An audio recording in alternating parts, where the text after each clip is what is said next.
Swear.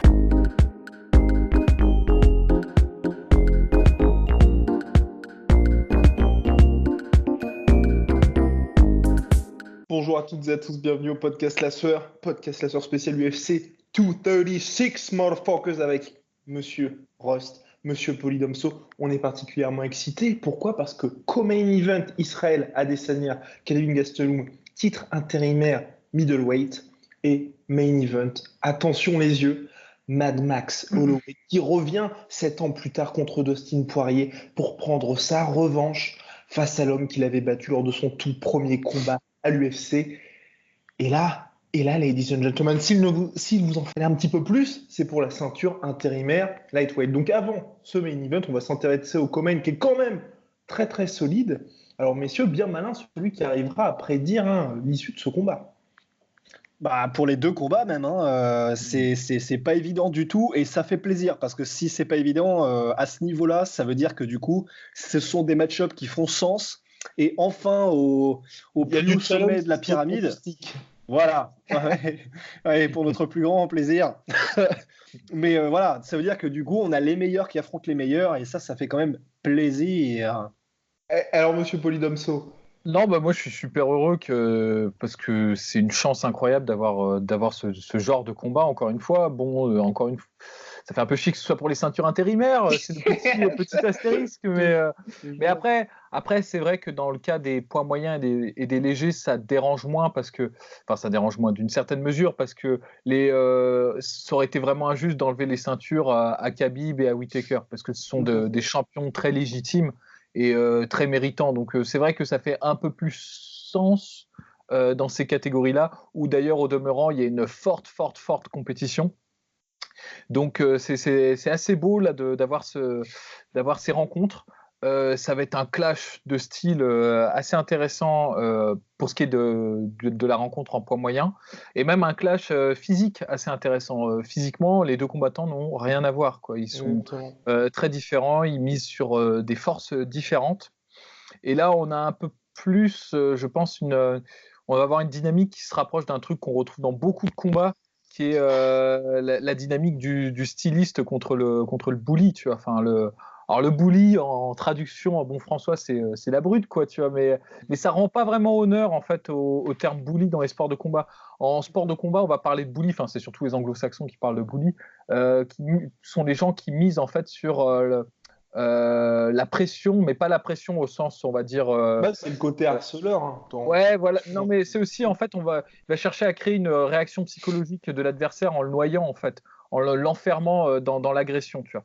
Et Gastelum, mine de rien, même si avant il n'a pas quelque chose d'inquiétant, tu vois. Gastelum, c'est pas le mec le plus impressionnant dans la catégorie des poids moyens, mais il a ce côté, il te lâchera pas et puis il cogne, quoi. Enfin, il cogne dur. Et il le fait intelligemment, surtout. C'est ça qui est vraiment grave cool. C'est que, par exemple, comment il s'appelle, le mec Adesanya a mis KO Derek Bronson, c'est aussi un bully. Ouais. Mais c'est un mec qui le fait pas nécessairement très intelligemment. C'est-à-dire qu'il est, comment dire, il avance seulement et il avance en mettant, en envoyant ce qu'il peut et puis advienne que pourra. Gastelum, il est beaucoup plus malin dans son approche, il est plus mesuré alors même qu'il met la pression et il a beaucoup plus de menaces, que ce soit du coup les menaces de lutte avec des feintes constantes, des changements de niveau, etc. Beaucoup de mouvements de tête et ce putain de overhand right qui est toujours là en plus de southpaw, donc c'est pas évident de s'entraîner pour. Ouais, en plus je pense que c'est un des mecs, honnêtement je sais pas, hein, là c'est purement subjectif ce que je vais dire, mais c'est peut-être un des mecs qui a les mains les plus rapides en poids moyen. Quand il commence à dérouler ses enchaînements d'anglaises, ça fait peur, hein. Honnêtement, notamment son 1, 2, 3, 4, justement, là, le jab, cross, crochet, cross. Ouais. Ça, il fait peur celui-là. Hein. Franchement, honnêtement, j'en vois pas beaucoup d'autres. Et je crois qu'il arrive à le placer à peu près dans tous ses combats. Quand tu regardes ses derniers combats, même contre Weidman, qu'il a perdu contre Weidman, mais il a quand même touché Weidman assez durement avec. Il l'a mis knockdown. Avec son bras arrière et tout. Donc c'est un mec.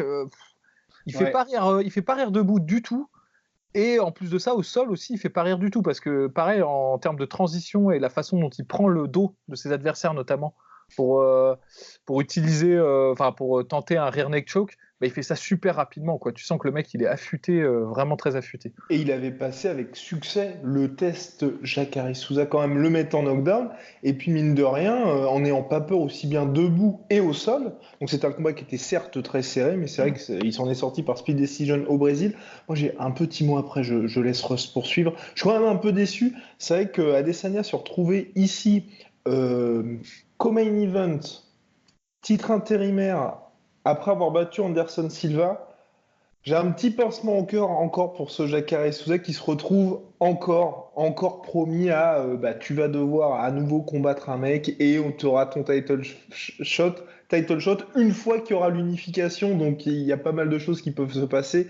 Et c'est vrai que là, j'ai l'impression, avec Polydomson, on avait déjà parlé que finalement là, ce combat-là, c'est plus, enfin ce combat et ce qu'il y aura après, c'est pas pour Adesanya, c'est une bonne chose dans le sens où c'est vrai que c'est pas spécialement quelqu'un qui frappe fort. Et c'est vrai que face à des vrais middleweight, il pourrait être en difficulté. Alors, enfin, en difficulté physiquement. Alors que là, Whittaker et finalement Gastelum, pour lui, on va dire que c'est, on va dire, abordable dans le côté physique. Et je pense que l'UFC, là, cette espèce de mini tournoi à 3 est assez bien pour lui.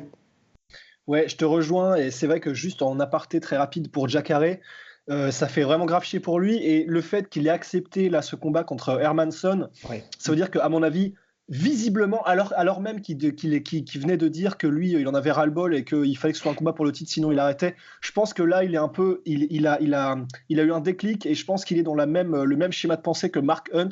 Il veut juste se débarrasser de son contrat à l'UFC, je pense.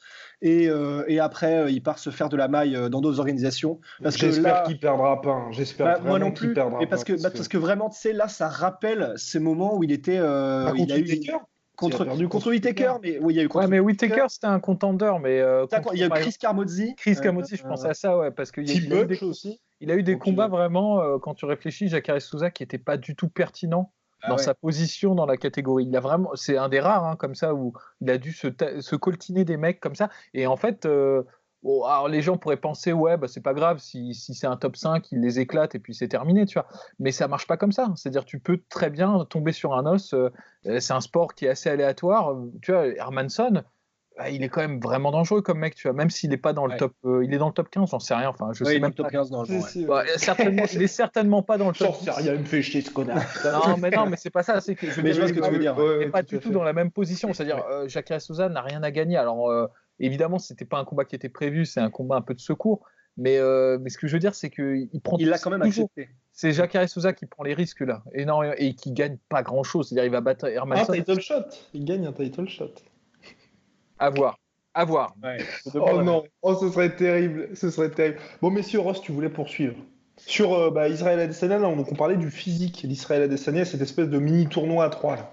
Ouais, le physique d'Israël Adesanya, ce qui est sûr et certain, c'est que ce qui est cool, c'est que c'est valable pour les deux, pour Gastelum et pour Adesanya, mais l'un et l'autre n'ont jamais affronté vraiment de personnes comme leur adversaire respectif.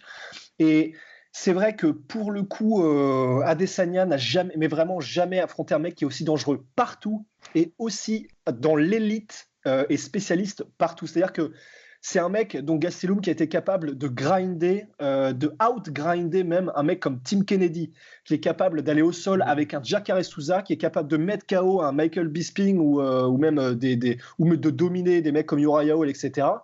Donc là, ça va être vraiment le vrai test du feu.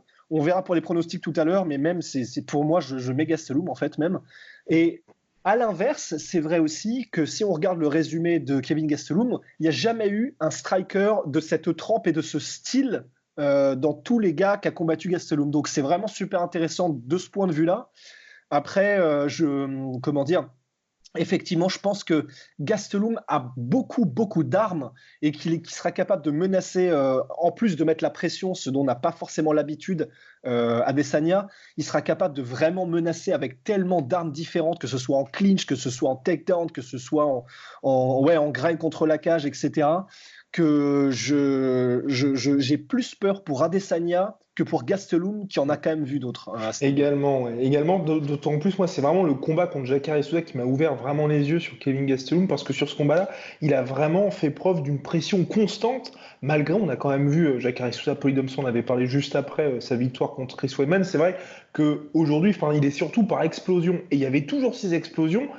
Et Gastelum se les prenait, mais ne cessait pas. Il y avait toujours cette pression constante. Il arrivait à mettre le knockdown, il était mis au sol, il se relevait, et c'était extrêmement frustrant pour Jacare Souza. Et c'est vrai que là, je me suis dit, ok, il y a quand même quelqu'un qui n'a pas peur d'aller vraiment au contact avec un mec qui est quand même au sol, on va dire, la crème de la catégorie, puis même mondiale. Et pour ça, moi, ça me fait vraiment peur de se dire qu'il a fait ça face à Jacare Souza, qui est physiquement, c'est autre chose que ce qu'Adesanya peut apporter. Et donc moi, c'est ce qui me fait peur aussi, c'est le côté, après avoir encaissé tout ça, cette véritable guerre contre Jacare Souza, est-ce qu'il va aussi avoir un petit peu d'appréhension au niveau de tout ce qu'on a dit pour notre cher Israël Adesanya, à savoir toute cette créativité, ces angles. Moi, je pense qu'il n'y aura pas cette appréhension, et pour Israël Adesanya, ça va être assez compliqué de tomber sur justement cette espèce de boule-là qui va arriver, qui veut dire, ok mec, c'est parti quoi. Ouais, je suis d'accord, et en même temps, je peux pas m'empêcher de penser que là, je rejoins Rust. C'est que je pense qu'honnêtement, en termes de compétition, Gastelum a combattu des gens meilleurs, objectivement, même beaucoup plus de gens qui sont. Enfin, il a eu affaire à une opposition plus dangereuse qu'Adesanya, mais il a jamais rencontré quelqu'un comme Adesanya. Et d'ailleurs, je pense que personne ne rencontre quelqu'un comme Adesanya avant de rencontrer Adesanya dans cette catégorie. Il a plusieurs niveaux d'écart en termes de striking de ce qui se fait actuellement, en fait, même de mieux en fait, dans la catégorie des poids moyens. Il a cette façon de varier vraiment toutes les armes, c'est-à-dire il peut feinter pour ensuite partir sur un Brazilian kick, donc double feinte, mais sauf que là ça s'annule pas, quoi. Tu vois, genre c'est le problème. Et il a une expertise, tu vois, en striking qui est parlante. Moi, honnêtement, la façon dont il a mis KO Brunson, bon, ok, c'est Brunson qui est pas spécialement réputé pour sa défense, mais c'était une masterclass, quoi. Il n'a pas pris il a pas été un moment en danger contre Brunson, qui est pourtant quelqu'un d'assez imprévisible, hein, qui peut mettre KO des mecs meilleurs que lui objectivement. En MMA dans l'arsenal complet, on va dire. Donc il y a toujours un risque, d'autant que là il y a quand même une énorme différence physique en termes d'allonge, et ça peut jouer en la défaveur de Gastelum. C'est-à-dire si Gastelum n'y prend pas garde et qui nous fait une petite Jeremy Stephens, tu vois, genre en gros la spéciale où tu suis ton adversaire d'un bout à l'autre de l'octogone, où tu as l'impression de gagner mais en fait tu le touches pas, et tu te fais distancer au point et tu arrives à la fin et en fait tu as perdu sans t'en rendre compte. Ça, c'était quand même la spécialité de Jeremy Stephens pendant un petit moment. Il y a moyen que ça puisse lui arriver contre Adesanya, parce que Adesanya il enquille les points comme ça, même s'il fait pas très très mal. C'est vrai qu'il n'a pas un énorme pouvoir de KO, mais c'est comme John Jones, tu vois, il va sans que tu t'en rendes compte, tu te seras pris 50 kicks en fait dans le round. Toi, tu te diras, bon, ça va, mais en fait, au niveau des scorecards, tu seras derrière, tu vois. C'est ce que j'allais dire. Et c'est vrai que de toute façon, c'est Gastelum qui va devoir chercher le combat, hein. Il va être à l'extrémité de la longe d'Adesanya. C'est lui qui va devoir faire le taf et qui va devoir aller le chercher, tu vois. Parce que je pense pas qu'Adesanya va prendre un risque, s'étendre trop long. S'il peut gagner au point, il gagnera au point. Clairement, il s'en moquera, tu vois. Tandis que Gastelum, alors, étonnamment, il a plus d'armes qu'Adesanya. Là, je rejoins Rust, mais il est réduit dans ses perspectives de victoire. C'est-à-dire qu'il est obligé d'aller porter la guerre en fait à Adesanya. Et c'est dangereux parce que Adesanya, il a de très bons contres, donc tu t'exposes à des contres. Tu vois, et en plus, c'est vrai qu'il y a les contres, et il y a le fait que, tu vois, t'évoquais, Guillaume, le fait que il aura peut-être pas d'appréhension, Gastelum, parce qu'il a déjà connu les guerres et qu'il a déjà connu vraiment des gros frappeurs et des techniciens au niveau même du striking, etc. Mais la différence, et je rejoins Big P là-dedans, c'est que il y a aussi le fait que il n'a pas d'appréhension de prendre du dommage. Clairement, c'est vrai qu'on parlait de Brock Lesnar dans le podcast précédent. Brock Lesnar, tu voyais dans sa manière de prendre les coups qu'il n'aimait pas ça. Gastelum, et je te rejoins carrément là-dessus, c'est comme Alia Quinta, il s'en fout. Il n'a pas cette appréhension de prendre du dommage, c'est clair. En revanche, il y a appréhension de prendre du dommage et appréhension d'avancer simplement parce que tu es vraiment outclassé techniquement. Et par exemple, un combat comme... en fait tous les combats de John Jones là récemment, et comme du coup le John Jones Gustafsson ou John Jones Anthony Smith, et ben en fait c'est une appréhension d'avancée tout simplement parce que t'es frustré parce qu'il te coupe dans toutes tes offensives. Et ça, Adesanya est carrément capable de le faire, et Gastelum n'a pas encore rencontré de personnes qui sont capables de lui offrir ce genre de choses. Et c'est là où pour moi vraiment Adesanya aurait effectivement le plus de chance, c'est s'il varie des oblique kicks, des low kicks, des tips, des jabs, des machins. Et s'il y a bien quelqu'un qui peut le faire suffisamment intelligemment avec le volume qu'il faut et la précision qu'il faut pour qu'en plus de frustrer et de neutraliser, il fasse mal. Parce que c'est vrai que s'il n'a pas de fort de KO, en revanche, bah, on l'a vu contre Bronson, ce qui met KO, c'est la précision, quoi. C'est le volume ça. Plus précision over, quoi. Après, ce qui me fait peur, moi, c'est aussi le côté 5 rounds, en fait, pour Adesanya. Je vois pas cette capacité qu'a, par exemple, un John Jones, ou quand l'adversaire arrive quelque part soit casser à distance ou soit à se rapprocher, à véritablement pouvoir s'éloigner. Là, Adesanya, je pense que tu vois, s'il y a le clinch, s'il y a quelque chose comme ça, il n'arrivera pas à s'en sortir. C'est ce que j'allais dire, je rejoins. Pourquoi John Jones est capable de faire ce genre de performance, c'est parce qu'il a quand même un confort énorme, c'est que c'est le meilleur clincher du game. C'est-à-dire, dès que tu casses la distance, il va t'enfermer dans son clinch et lui, ça lui permet de se reposer. Et toi, tu n'es pas du tout en repos. Tu n'es pas à la fête quand tu es dans le clinch de John Jones. Non, pas du tout. Là, tu fais tes prières généralement. Tu vois. Et le truc, c'est qu'Adesanya, il n'a pas ça. Il n'a pas cette. C'est pas un excellent clincher. Hein. Il a des connaissances parce qu'il vient de la boxe thaï et donc c'est pas un néophyte complet, tu vois. Mais il y a un monde en fait entre le clinch de la boxe thaï et le clinch du MMA, tu vois. Il y a plein. D'ailleurs, sinon, il y aurait beaucoup de champions de boxe thaï qui arriveraient. Sinon, Cyril Diabaté serait devenu champion de l'UFC, tu vois. Mais le truc, c'est que c'est pas pareil. Il y a d'autres armes, il y a d'autres choses qui rentrent en jeu. Et là, pour le coup, Gastelum a un énorme avantage, je pense, dans cette phase dirty boxing clinch. Même s'il y aura toujours le risque des coudes et du genou qui viendront, évidemment, ce sera toujours des armes disponibles pour Adesanya. Moi, ce qui me fait vraiment peur pour Adesanya dans cette phase-là, c'est les sorties de clinch. Ouais. Les sorties de clinch avec les explosions de Gastelum, je pense que ça peut vraiment sonner le glas, tu vois. Ça peut se terminer en Shogun Anderson 2, quoi. Ouais, ou tout simplement Adesanya Pereira 2. Exactement. Ouais. Séché. Ouais, moi, c'est ce qui me fait peur. Séché parce que Adesanya, le problème, c'est qu'il fait partie de cette catégorie de combattants qui ont tellement de facilité. Ça se voit, c'est un mec, bon, il travaille à fond, j'en suis persuadé, mais il y a du talent, tu vois. Il y a évidemment du talent. Il comprend les choses, il combat pas de la manière dont on devrait combattre. Il fait beaucoup d'erreurs ou de trucs, mais c'est pas des erreurs parce qu'il peut se le permettre de le faire parce qu'il est talentueux. Sauf qu'il peut se permettre de le faire jusqu'à ce qu'il rencontre le mec qui va le sanctionner là-dessus, tu vois. C'est-à-dire, par exemple, switcher en face de ton adversaire avec les mains comme ça c'est une erreur mais monumentale. Sauf que personne n'a été capable de saisir ces opportunités-là, en tout cas dans l'octogone. Pourquoi ? Parce que, ouais, comme tu dis, il y a cette crainte, il y a cette appréhension, il y a le côté un peu « Ah, mais si j'y vais, je vais me prendre un coup d'un genou et tout. » Donc, je réfléchis, je saisis pas l'opportunité, tu vois. Contre un mec comme Gastelum, il y a moyen que Gastelum... De toute façon, Gastelum, en plus, on peut pas lui reprocher un truc, c'est qu'il n'est pas velléitaire. Quand il lance ses combinaisons, il les termine, ses combinaisons. Ouais. Il n'est pas genre ah bah non, je vais pas faire ça, c'est pas bien. Non, lui, il fait son 1, 2, 3, 4 et le quatrième, il claque, tu vois. Il met la clairement, il ne doute jamais. Et il doute jamais, tu vois. Donc, c'est ça qui me fait peur. Moi, étonnamment, j'ai plus peur pour Adesanya debout, alors que je sais qu'en fait, debout, c'est un bien meilleur striker que Gastelum, mais j'ai plus peur pour lui debout que dans les autres phases. C'est exactement pareil pour moi, et j'ai vraiment, et je pense que vous aurez tous les deux, je pense que vous me rejoindrez sur ça, j'ai un peu cette vibe de Bisping Anderson, dans le sens ok, Bisping est technicien, c'est le meilleur striker, il n'y a pas de souci, il tient les 5 rounds, on sait tout ce qu'il est capable de faire, il est bon dans toutes les distances, etc. Sauf que c'est 5 rounds, et que sur les 5 rounds, si tu n'as pas un pouvoir de KO suffisant, en tout cas, il y a forcément un ou deux moments, et d'autant plus que c'est Gastelum, en plus qu'il est plus rapide, il est plus technique, etc., comparativement qu'à Anderson, je vois mal, effectivement, Adesanya réussir à faire un caca perfect sur 5 rounds sans jamais se faire toucher. Exactement. Et c'est ça, tu vois, on en parlait, de ce 1-2, tu parlais, Guillaume, de ce 1-2, le fameux, là, le truc, c'est la death touch, hein, c'est pareil. eh ben, je vois mal comment, sur 25 minutes, elle peut ne pas se présenter à un moment donné. Et c'est pour ça que je suis d'accord aussi pour les Domso. En fait, j'ai plus peur pour Adesanya, paradoxalement, debout, quoi.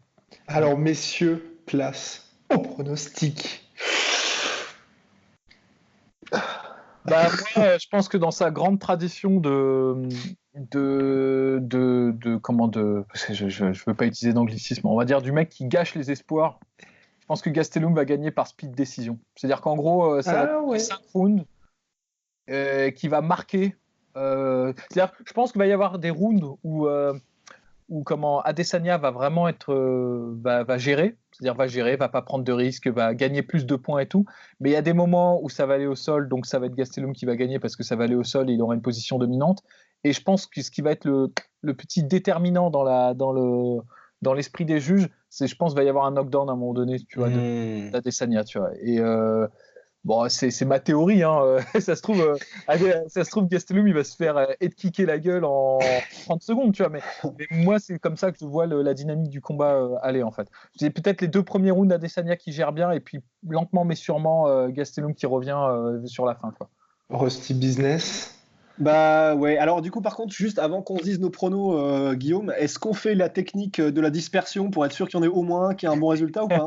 Alors là, comme vous le souhaitez pour ma part, je vois Kelvin Gastelum KO 3e round, après s'être fait dominer les 2 premiers, et vraiment sur une phase où tu vois explosion et paf paf, il touche et vraiment séché le pauvre Adesanya. Et boum, Mais je pense qu'avant ça, Adesanya aura maîtrisé.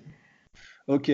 Bon bah moi je vois aussi Gastelum gagner, mais juste pour pas qu'on se fasse pisser dessus, je vais dire Adesanya, comme ça on est bien, on couvre tout. Et je vais dire Adesanya KO 4e.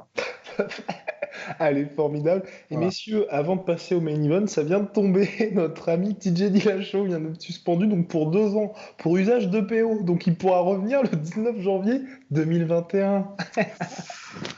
Ouais, bah, tu sais, il a appris à toute la team Alpha Male à utiliser oui, le PO. Hein, on donc, nous l'avait dit depuis 2 ans maintenant, hein. Ça fait chier, putain.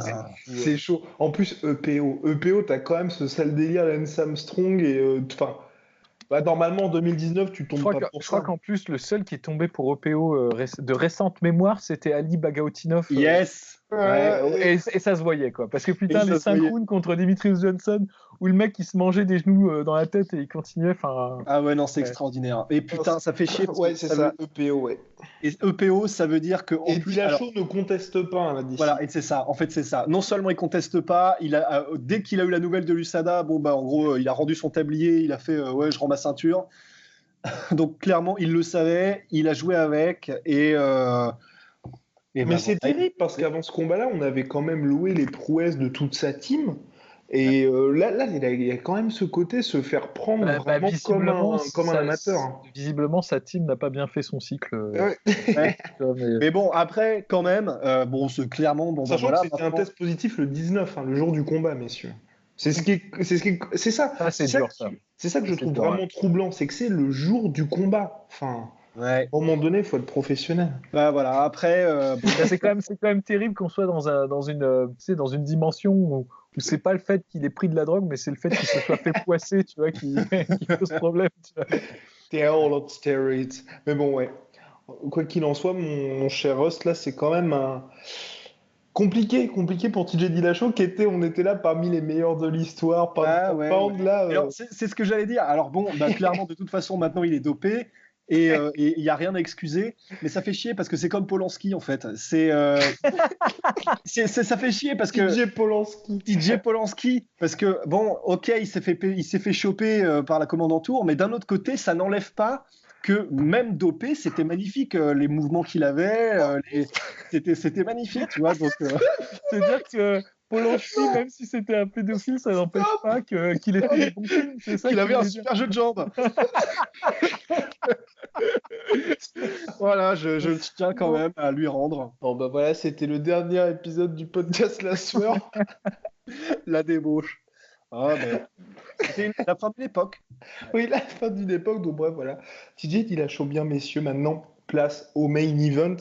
La revanche que personne n'attendait entre Dustin Poirier Et Max Holloway, Dustin Poirier, qui a quand même dû menacer l'UFC de prendre sa retraite pour obtenir son combat pour le titre intérimaire. Tout porte à croire que l'UFC veut vraiment que ce soit Max Holloway qui s'impose, parce que si Max Holloway l'emporte, ce sera Khabib Nurmagomedov contre Max Holloway pour l'unification des ceintures à Abu Dhabi en septembre prochain. Mais bon, nous n'en sommes pas là.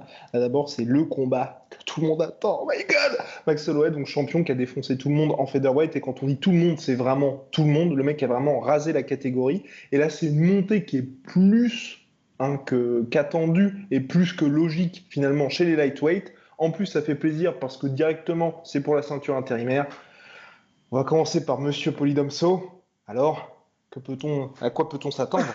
Déjà, moi, je me suis binge-watché tous les combats de Max Holloway. Oh là, l'anglicisme. Et non, oh là, ça va. On en est de toute façon. Tu les as regardés très, très vite et à intervalles resserrés. Voilà, très bien, super. Merci, maître Capello. En gros, ouais, je me suis rematé et c'est un plaisir à voir.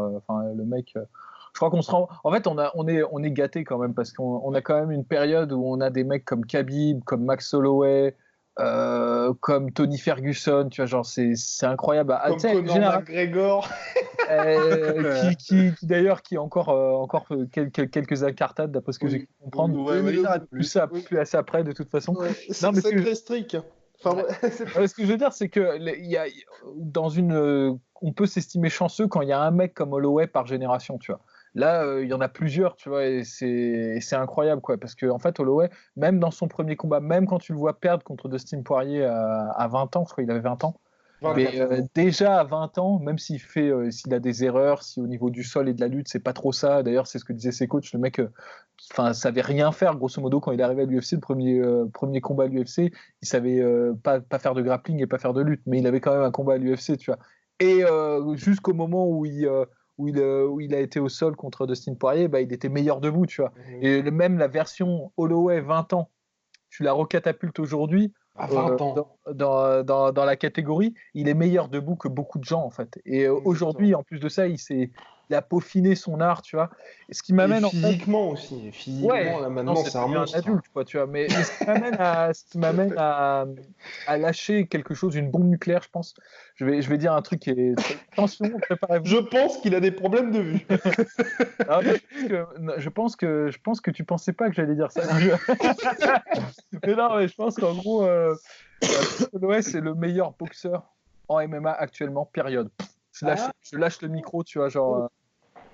Oui, non, je suis d'accord. Vous allez pouvoir trouver des mecs qui ont en boxe anglaise, hein, j'entends. Vous allez pouvoir trouver des mecs qui sont meilleurs sur certains aspects de la boxe anglaise.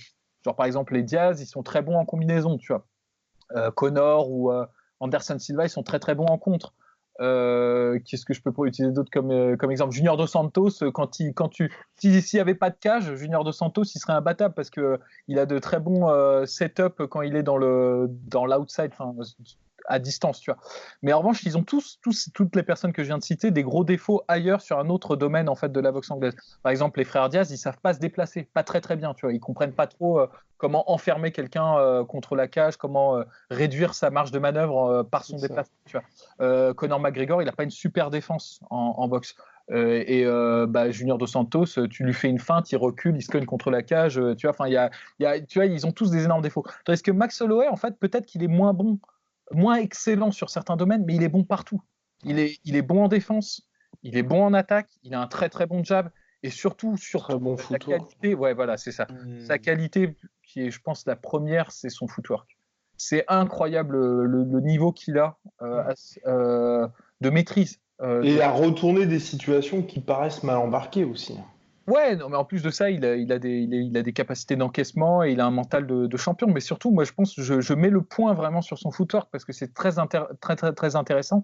C'est qu'il est jamais en déséquilibre sur ses coups. Il est toujours en fait bien placé quand il donne ses coups. Et je vous invite à faire ce test-là sur ces derniers combats. Essayez de calculer. C'est un petit devoir à la maison. Les devoirs de Polydomso.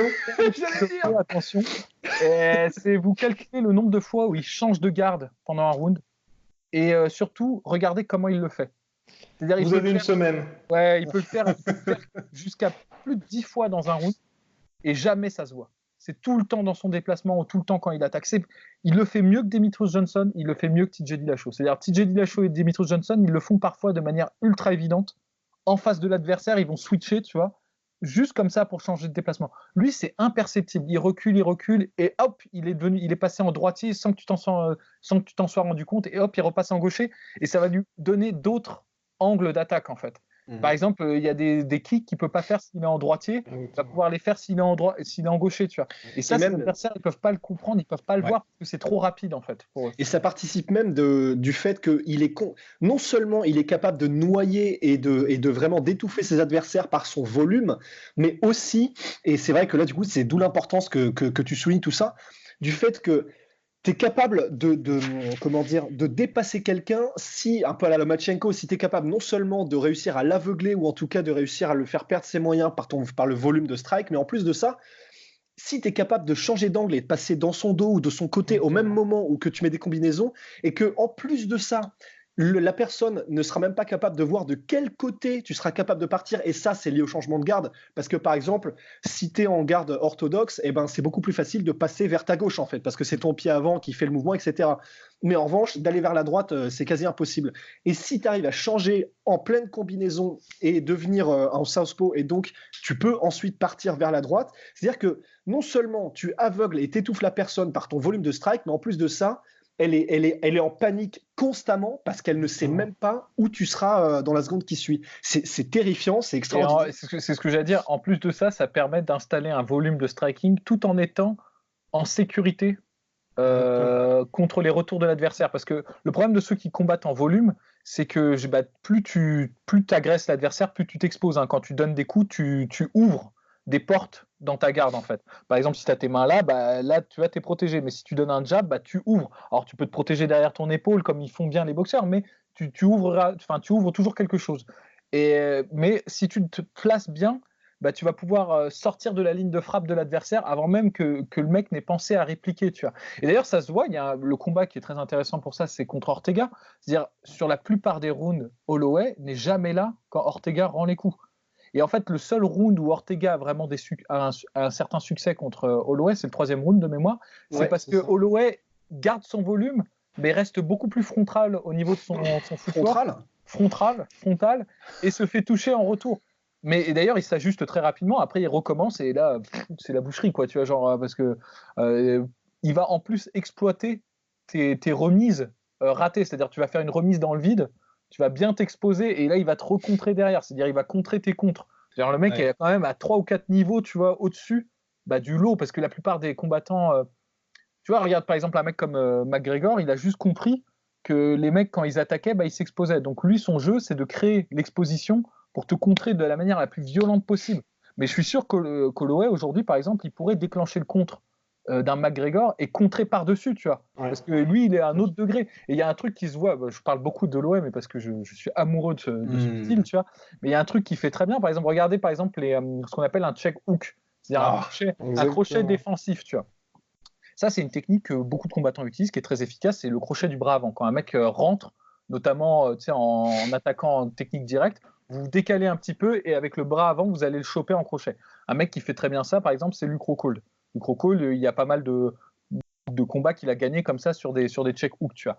Mais le truc, c'est que la plupart des combattants de MMA, ils vont s'en tenir à ça. Ils vont faire leur check hook et bon, si ça passe, tant mieux. Si ça passe pas, tant pis, tu vois. Mais ce que fait Holloway, il fait aussi des check hooks, mais c'est pas pour blesser l'adversaire. Si ça le blesse, tant mieux. Mais lui, il a une autre perspective. Il voit un peu plus loin. C'est pour renverser la vapeur. C'est-à-dire quand quelqu'un t'attaque, il a son petit rythme, se dire ouais, je vais faire mon 1, 2, 3, 4, tu vois.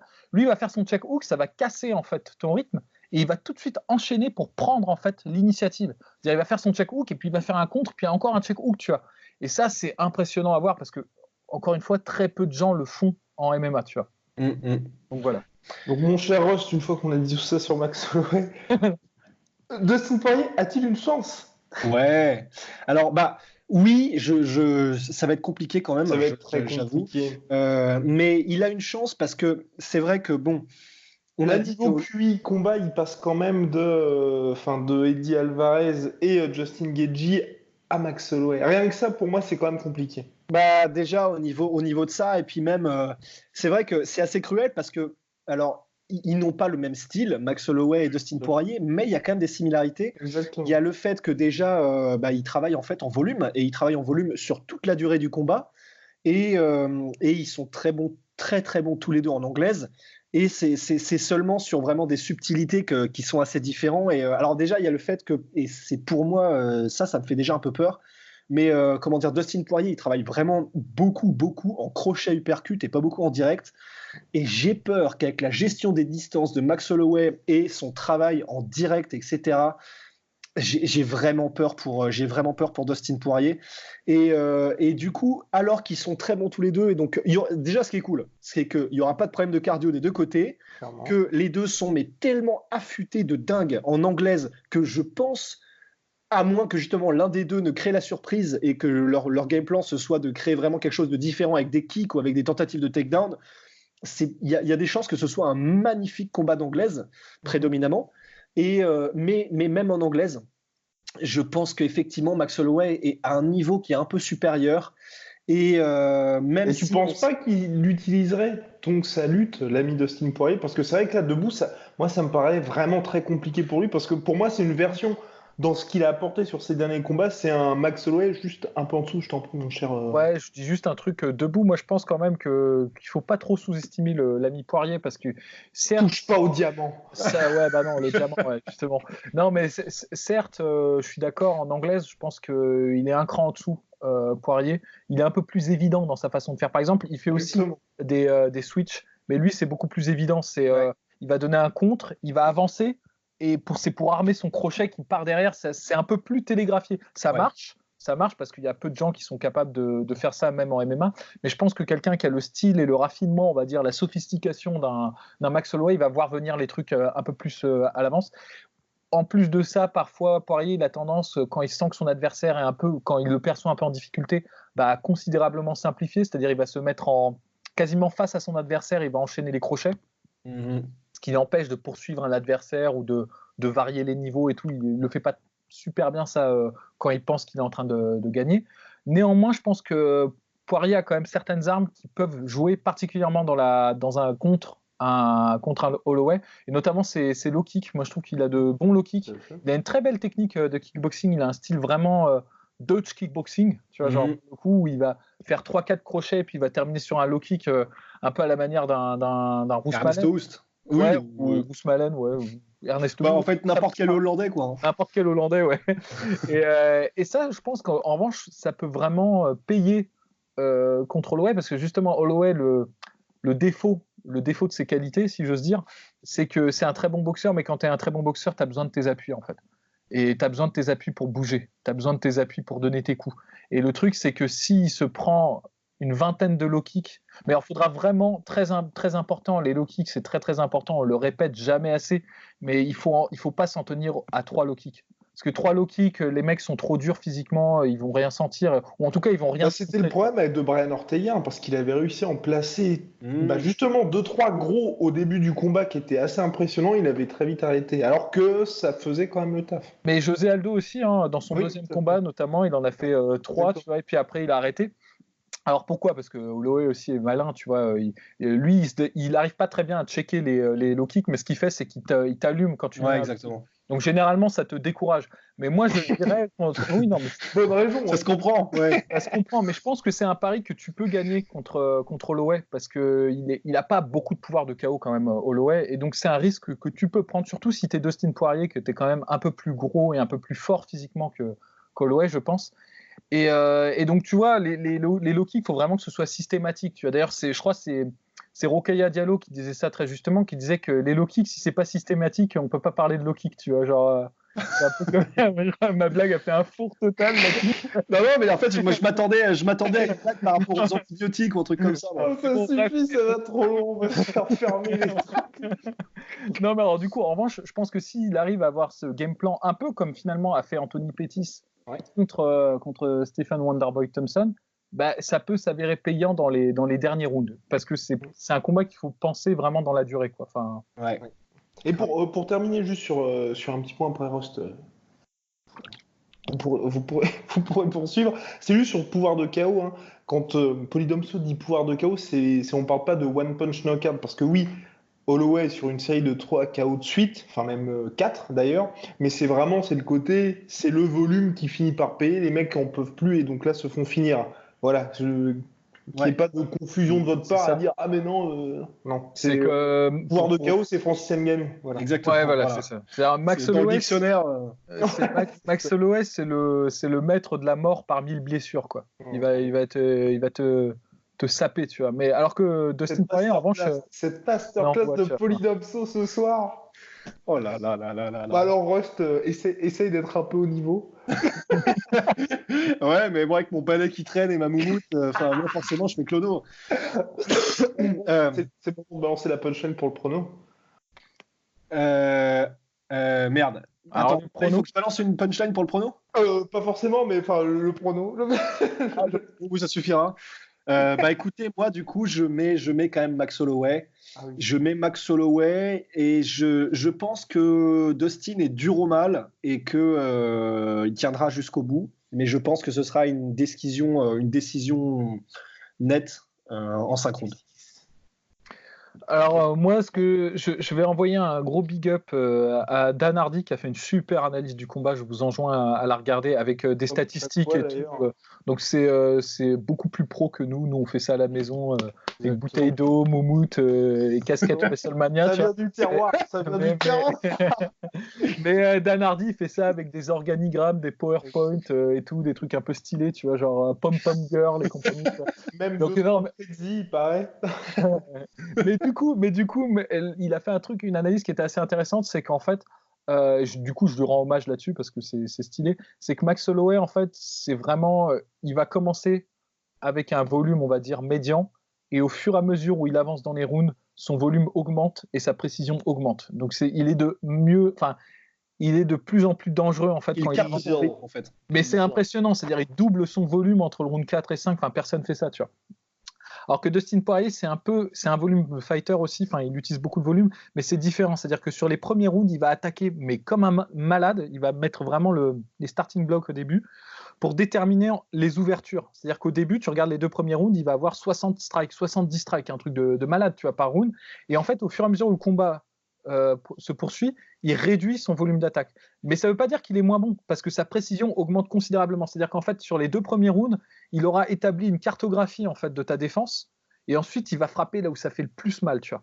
Donc, c'est vraiment un combat qui, à mon avis, va rester serré jusqu'au bout, parce que même si Max Holloway va pouvoir établir une domination clairement en termes de nombre et de frappe, et ben, Dustin Poirier, il y a fort à penser s'il reste dans la course, hein, pas s'il se fait ratiboiser la gueule salement, tu vois, mais s'il reste dans la course, il y a fort à penser qu'il va trouver des ouvertures à un moment donné et qu'il va pouvoir, parce qu'il a quand même plus de pouvoir de KO Dustin Poirier et donc ce style-là de repérer un peu les ouvertures, va pouvoir exploiter les petites ouvertures que laissera forcément Max Holloway. Donc jusqu'au dernier moment, ça va être un combat, je pense, qui va être intéressant.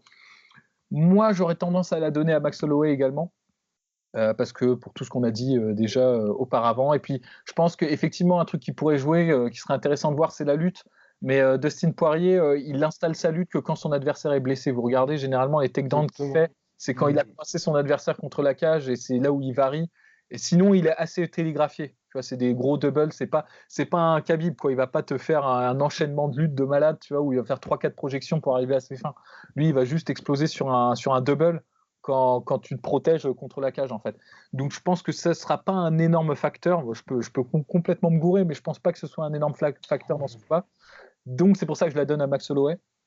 Et je la donne par TKO soit au round 4, soit au round 5. Damn.